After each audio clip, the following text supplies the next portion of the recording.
My name's London Booker. I'm a senior here at Roberts, and I am a childhood and special education major. It all began in high school when I first started coaching lacrosse, and always had a passion for children. And I noticed that my patience level was very high, so I knew that working with children would be very easy for me, and it would be something I'd be very good at.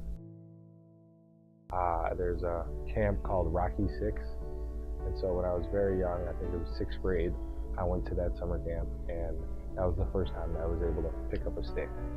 And so ever since then, I had fell in love with the sport.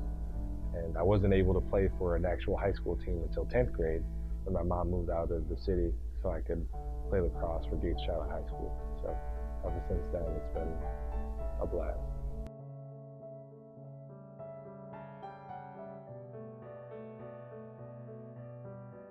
I would say the family. Yep, definitely, because you know that they're your brothers, and you know that they care for you. So no matter what you do or what you say, you can always still rely on them, and go to them and talk to them if you need them. I would definitely say two men, R.K. Allen and Art Alvet. It's funny, they got the same initials, but those are the two men who created Rocky 6. And ever since I met them, my life has been all about not just lacrosse, but making sure that I'm successful. And they've always been the pushing factor behind that. So they've always been behind me, making sure that I stay on top of things and making sure I get the things done that I need to get done. When I first picked up a lacrosse stick, I lived in the city at the time, and I didn't have a lacrosse goal yet. And so I used the fence as my goal. So every once in a while, the ball would go through the fence. And so that was the time. The one time the ball went through the fence was the first time I broke my neighbor's window. So that was quite hilarious because, the homes were close, but the second that ball went through the fence, it just skipped off and went straight into their window. Breaking my first window was a great memory.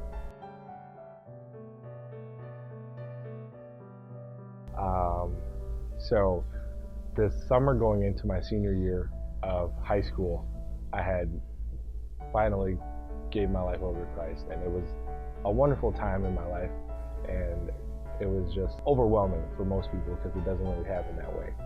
But going into my senior year, I knew that college would be difficult to afford, and so I worked real hard when it came to scholarships, writing essays. In April of my senior year of high school, I got a call from an admissions counselor here at Roberts saying, one of the scholarships you applied for, you were granted, is the Max and Marion Farish Foundation First Generation Scholarship, which granted me a true blessing because it paid for my entire college career. So I'm one of the very few that'll graduate with no debt. And after I got that scholarship, it basically said, this is your home now.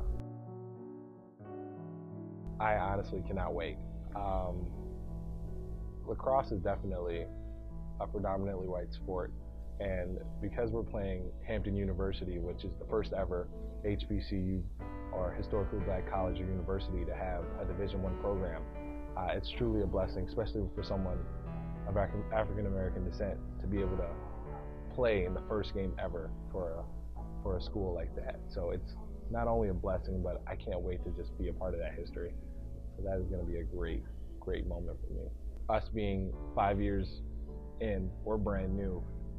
We're almost as brand new as they are. So it'll be great to see their athletes versus our athletes. And I think no matter the division, we're Division II, they're Division I, I think they're going to put up a good fight just like we are.